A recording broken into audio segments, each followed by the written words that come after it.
네, 안녕하세요. 배구도사TV입니다. 오늘은 V리그 미리 보기 6편, 이제 한국도로공사 배구단에 대해서 이야기를 해보겠습니다. 벌써 6편이네요. 이제 페퍼저축은행 하나만 남았는데 오늘 이거 끝내면 그만큼 이제 V리그가 얼마 안 남았다는 얘기고, 제가 이따 또 이제 미디어데이랑 그 흥국생명의 용병 교체, 그거에 대해서도 또 이따 저녁에 라이브를 할 거니까 그때도 이제 많은 이야기 한번 나눠보시죠. 자, 그러면 도로공사 편 시작해 보겠습니다. 타이틀은 삼각편대를 살려야 한다입니다. 추후에 계속 이야기를 할 텐데, 이제 도로공사는 이 삼각편대가 살아나야만 하고, 그게 어떻게 보면 유일한 장점이기 때문에 이 삼각편대라고 하면 강소희, 니콜로바, 윤이겠죠. 이 삼각편대를 살리지 못하면 거의 꼴찌도 가능하다. 그 정도의 지금 그 전력이기 때문에 이 삼각편대를 살리는 게 그 무엇보다도 중요하고, 어떻게 살려야 되고 또 어떤 방식으로 해야 되는지 제가 추후에 계속 이야기를 이어가겠습니다. 자, 넘어가 볼게요. 자, 한국도로공사는 어떤 팀인가? 자, 땡땡땡땡의 화력이 기대되는 팀. 자, 이거는 쉽죠? 제가 앞서 타이틀에서도 계속 이야기했죠.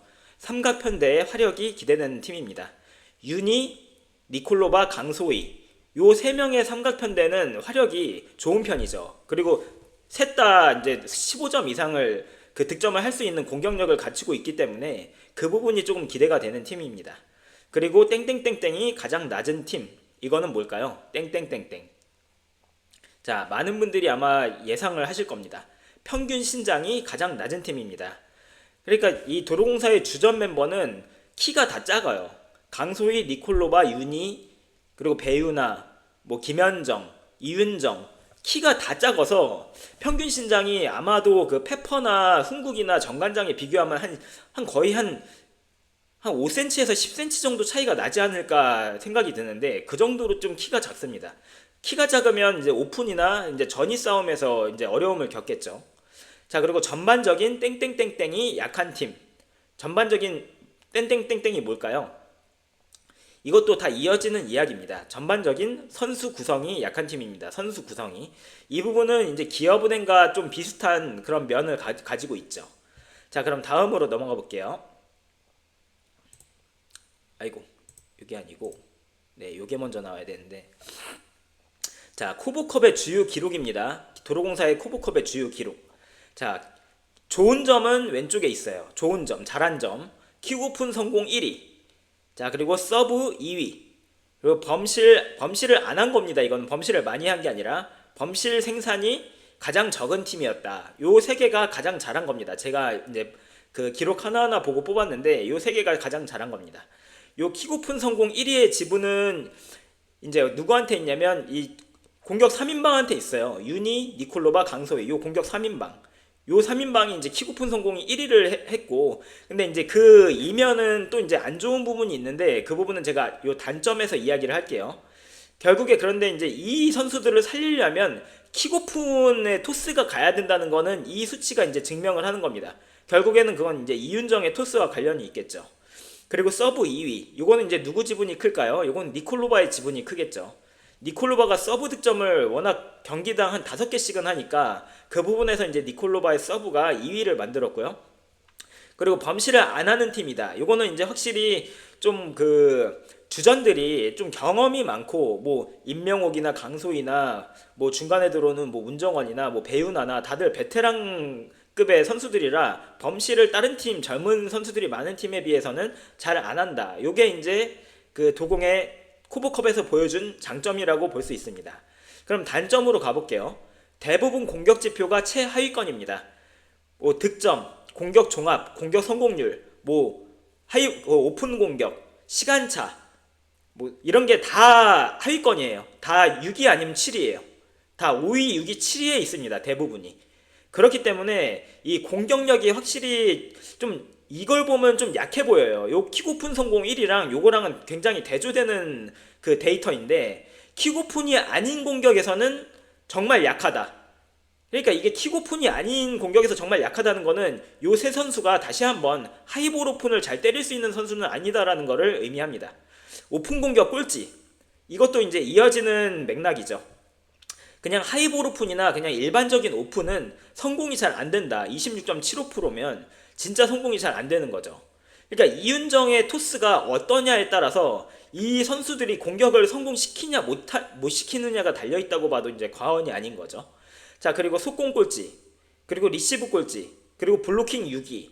속공 꼴찌는 이제 중앙을 그만큼 안 쓰는 것도 있지만 그 도로공사의 미들진이 정말 약하다. 제가 가장 약한 미들라인을 뽑는 팀은 이제 도로공사랑 GS인데 그만큼 요 속공 꼴찌도 그런 부분을 보여주는 거고, 이 블로킹 6위도 같은 맥락이죠. 미들 블로커들이 약하고 그리고 또 전반적인 신장이 작기 때문에 블로킹을 다른 팀에 비해서 많이 못 잡는다. 그리고 리시브 꼴찌, 요거는 이제 그 윤희의 그 지분이 가장 크죠.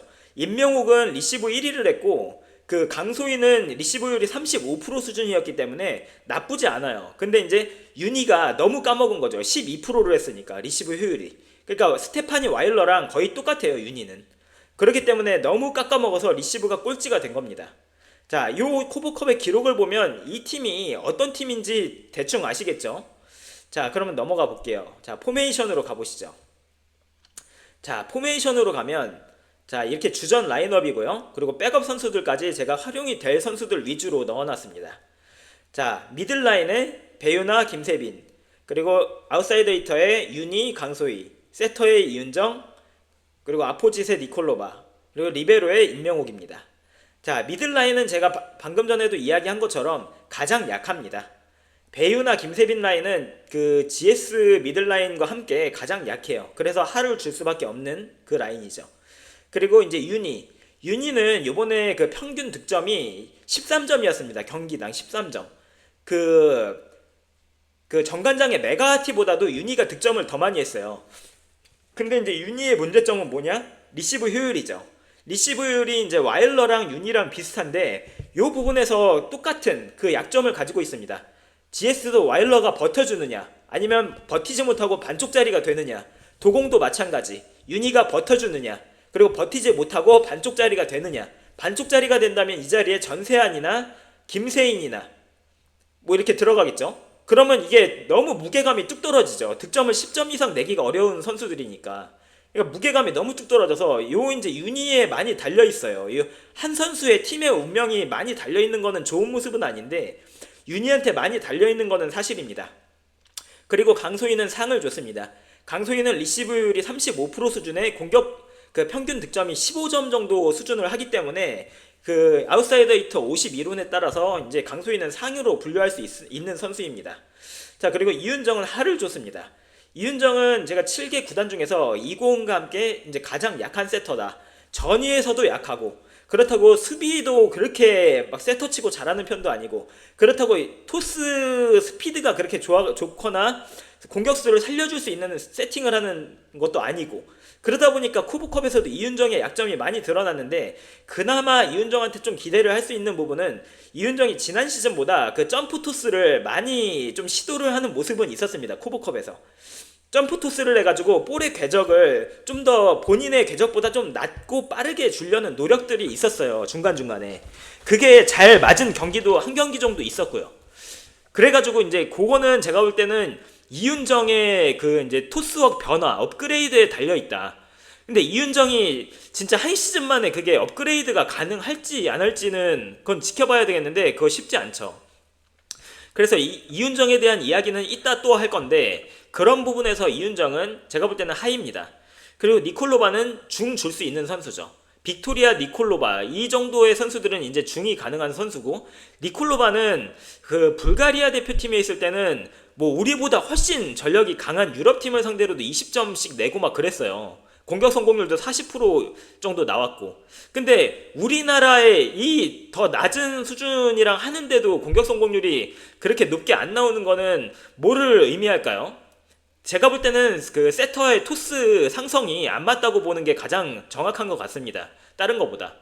그리고 이제 임명욱은 뭐 리시브나 디그가 지금 다 코보컵에서 1, 2위를 했는데 제가 볼 때는 조금 떨어지는 느낌이 없지 않아 좀 보이더라고요. 그 커버 범위나 리시브 반경이나 디그 반경이 확실히 예전보다는 조금 떨어졌습니다. 워낙 그리고 원래 뭐 그게 반경이 넓은 선수는 아니었지만 어택 커버 같은 거를 진짜 구석구석 들어가서 잘하는 선수였는데 그런 모습이 조금 올 시즌에는 덜 나오면서 조금 떨어지지 않을까, 저는 그렇게 예상을 합니다. 임명욱은. 그리고 백업 선수들 보면 좀 약해요. 여기 아웃사이드 히터 자리에 구멍 나면 김세인 그리고 전세한 문정원인데 좀 약하죠. 누가 들어가도 주전급으로 할 수 있는 선수가 없죠. 미들블로커 빠지면 김현정인데 이것도 약하죠. 그리고 이윤정 빠지면 하유림이나 그리고 이제 이번 시즌에서 1순위로 뽑은 김다은이 들어가는데 이것도 이 선수들이 들어간다고 해서 이게 나아질까라는 좀 의문이 강하게 들죠. 그리고 제가 그나마 기대하는 선수는 송은채인데, 송은채는 이제 그 공수 겸장으로 좀 키워보면 좋을 만한 선수라서 좀 리시브나 이런 거 윤희가 터질 때 오히려 그 송은채, 문정원한테 기회가 많이 가겠지만 송은채한테도 좀 기회가 많이 갔으면 좋겠다라는 바람이 있습니다.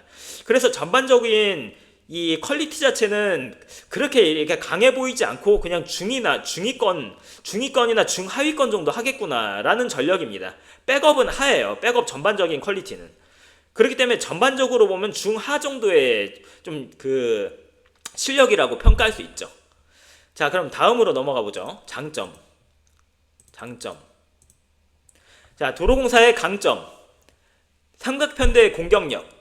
요번 코보컵 그 전체 순위에서 니콜로버가 득점 5위를 했고 강소희가 득점 11위를 했고 윤희가 득점 12위를 했습니다. 그러니까 도로공사의 어떻게 보면 유일무이한 장점은 요 삼각편대의 화력, 요 삼각편대의 공격력, 요거라고 볼 수 있어요. 사실 삼각편대의 공격력이라고 보면 정관장이랑 그 도로공사랑 흥국생명 요 정도가 조금 이제 강한 팀이죠. 삼각편대라고 하면. 그래서 요 선수들이 다 지금 15점 이상을 뽑아줄 수 있는 선수들이기 때문에 요 선수들을 어떻게 살리느냐에 달려 있어요. 강점은. 그래서 요 공격력이 어떻게 보면 유일무이한 강점이다. 자, 그리고 도로공사의 약점. 7개 구단 중에 오픈 능력 최하 꼴찌. 자, 26%. 자, 오픈 상황이 배구에서는 거의 50% 이상입니다. 오픈의 점유율이. 이 배구라는 경기, 한 경기 안에서 나오는 오픈의 점유율은 50% 이상인데 그 오픈을 잘 못 때리면 경기에서 못 이기죠. 그런데 도로공사는 그 오픈이 최대 약점입니다. 그래서 아까 그 킥오픈을 많이 하는 방법밖에 없다는 게, 그래서 제가 이야기를 하는 거예요. 이 오픈 능력이, 하이볼 오픈 능력이 너무 약하다 보니까. 그리고 두 번째, 윤희의 리시브 불안정성. 이게 윤희가 리시브가 이제 와일러처럼 너무 20%를 넘지 못하면 계속 교체가 될 수밖에 없어요. 교체 아웃될 수밖에 없습니다. 만약에 20%가 넘지 못하면. 그러면 이제 반쪽짜리가 되면서 팀의 공격력도 확 떨어지고 높이도 떨어지고, 리시브 아무리 받으면 뭐예요? 공격을 해줄 선수가 없어지는데. 그렇기 때문에 이 윤희의 불안정성, 이것도 굉장히 크죠. 그리고 전반적으로 낮은 높이. 이거는 아까 블로킹 그 꼴찌에서 그 나타나는 딱 약점이죠. 전반적으로 다 180 초반, 그리고 170 이런 선수들이 많아서 다른 팀에 막 180 후반이나 190 이런 선수들을 잡기가 어려워요, 사실. 그렇기 때문에 블로킹도 좀 고전할 가능성이 높고 전위에서는 항상 좀 약간 찍어 눌릴 것 같은 그런 느낌이 드는 그 약점이죠. 그리고 세터와 공격수 간의 상성 부조화. 이거는 제가 이제 아까도 이야기한 것처럼 그 이윤정은 토스 스타일을 변화해야 합니다. 이윤정이 그 지난 시즌들에서 보여준 그런 이제 궤적이 높은 약간 붕붕 토스를 많이 하면 할수록 도공은 떨어질 수밖에 없어요. 그래서 이윤정이 본인도 느꼈을 겁니다. 아, 내가 이 토스의 스타일을 약간 바꿔야 되겠다. 그러니까 이제 코보컵에서 시도를 한 거죠, 본인이. 근데 중간중간에 좀 괜찮은 토스도 있었지만 그게 한 시즌 만에 이렇게 갑자기 업그레이드가 돼가지고 완벽 장착이 될지는 그거는 좀 미지수고 분명히 기복이 있겠죠. 그렇게 되면 이제 도공은 그 경기에서 질 가능성이 높아지는 거고요. 그리고 백업의 퀄리티. 아까 제가 포지션에서 이야기 드렸지만 백업의 퀄리티가 좋지가 않습니다. 다른 팀에 비해서. 진짜 주전 한 명이 누가 빠졌을 때 그 자리를 그래도 한 80% 정도는 메워줄 수 있겠다라고 생각이 드는 선수가 없어요. 그렇기 때문에 이것도 도공의 약점입니다. 전반적으로 보면 약점이 굉장히 많고 그 피지컬적으로 굉장히 떨어지고, 그리고 그 세터와 공격수들의 호흡 문제도 있고 참 약점이 많은 팀입니다, 도로공사. 자, 그래서 저는 도공을 올 시즌에 그렇게 그 좋은 성적을 내기는 쉽지 않겠다라는 생각이 들긴 합니다. 자, 그러면 이제 결론을 내어볼게요. 자, 주전 세터와 공격수의 상성 문제. 이윤정의 업그레이드가 가능할까? 이게 가장 중요해 보입니다. 결국에 그 도공은 이윤정으로 갈 수밖에 없어요. 왜냐면 하유림이나 김다은이 들어간다고 해도 큰 차이 없습니다. 이윤정의 토스 스피드랑. 그렇게 큰 차이는 없어요. 그렇기 때문에 결국에는 이윤정으로 갈 것 같은데, 이윤정이 과연 요 문제를 그렇게 순식간에 업그레이드 할 수 있을까? 저는 좀 그 부분에서는 좀 의문입니다. 그렇게 업그레이드가 돼야만 도공이 중위권 이상으로 갈 수 있다고 봐요, 저는. 그리고 전반적인 높이가 약해서 올 시즌도 하위권 가능성이 높다. 제가 볼 때는 도공 올 시즌에 좀 하위권 가능성이 좀 높아 보입니다. 왜냐면 전반적인 그 공격 지표도 그렇고, 그리고 이제 너무 큰 약점이 딱 하나 딱 자리 잡고 있는 것도 그렇고, 그리고 전반적으로 높이도 약하고 미들도 약하고, 그렇기 때문에 좀 그 긍정적인 평가보다는 조금 뭔가 좀 부정적인 평가를 할 수밖에 없는 그런 데이터와 그런 그 모습을 보여준 것 같아요. 자, 그러면 이렇게 도로공사 편을 마무리하고요. 이제 저는 오늘 저녁 9시에 그 흥국생명의 그 아시아쿼터 교체와 그리고 이제 미디어데이 때 그 주요 내용들 그거 가지고 또 돌아오도록 하겠습니다. 자, 그럼 이따 봬요.